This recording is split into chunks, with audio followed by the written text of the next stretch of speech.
Hello everyone, তো আজকে আরও একটা নতুন ভিডিও নিয়ে আসলাম। তো এই ভিডিওটা ছিল পরশুদিন রাত্রের।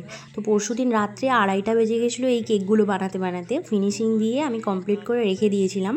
আর পরের দিন সকালে ছবিগুলো প্রিন্ট আউট করে মেরে নিয়েছিলাম। এই কেকগুলো তোমাদের কেমন লাগলো তোমরা আমাকে অবশ্যই কমেন্ট করে জানিও। যেহেতু কেকের বাসন আর এমনি নর্মাল ঘরের বাসন মিলিয়ে এত বাসন জমা হয়ে গেছিলো যে মেজে মেজে আমার হাতটার অবস্থা এরকম হয়ে গেছে। আর যে হাতে তিলটা ছিল সেটা পর্যন্ত বোঝা যাচ্ছিল না। আর তারই মাঝে আবার রান্না করতে করতে হাতও কেটে গেছে। তো আমি বসে বসে অনেক কান্নাকাটি করে আবার রান্না করলাম।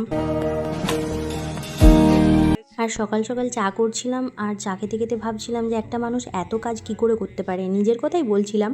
আর এখন আমি বেরিয়ে পড়েছি, দাদাভাই আমাকে নিয়ে যাচ্ছিলো একটু ডাক্তারখানা। যেহেতু সেই বাঁশের যে ঠেকাগুলো হয় না ওটাতে কেটেছে, তো তাই টিটেনাস ইঞ্জেকশন দেওয়ার জন্য গেছিলাম। কারণ হাতটার অবস্থা খুবই খারাপ ছিল, প্রচণ্ড যন্ত্রণা হচ্ছিল। তো দাদাভাই যেহেতু আমার মনটা খারাপ ছিল সেই জন্য আমাকে দুটো চকলেটও কিনে দিয়েছে। আর বাড়ি ফিরেই আমি একটু কেক বানাচ্ছিলাম, কেকের অর্ডার ছিল, বিকালে সব দিতে হতো কেকগুলো। তো কেকটাও বানিয়ে নিলাম, 3টে কেক বানাচ্ছিলাম। আর রান্নাও একদিকে করে নিয়েছিলাম। তো আমি এই 3টে কেক বানিয়েছি। এই 3টে কেক তোমাদের কেমন লাগলো তোমরা আমাকে অবশ্যই কমেন্ট করে জানিও। পুরোটাই কাস্টমার আমাকে বলে দিয়েছিল, তাদের মনের মতো করেই বানিয়ে দিয়েছি। আর আমার কাস্টমাররা আমাকে প্রচণ্ড পরিমাণে ভালোবাসে। তাদের মধ্যে আবার আরেকজন যারা কেক নিতে এসেছিলো তারা আমাকে একটু বেশি ভালোবাসে।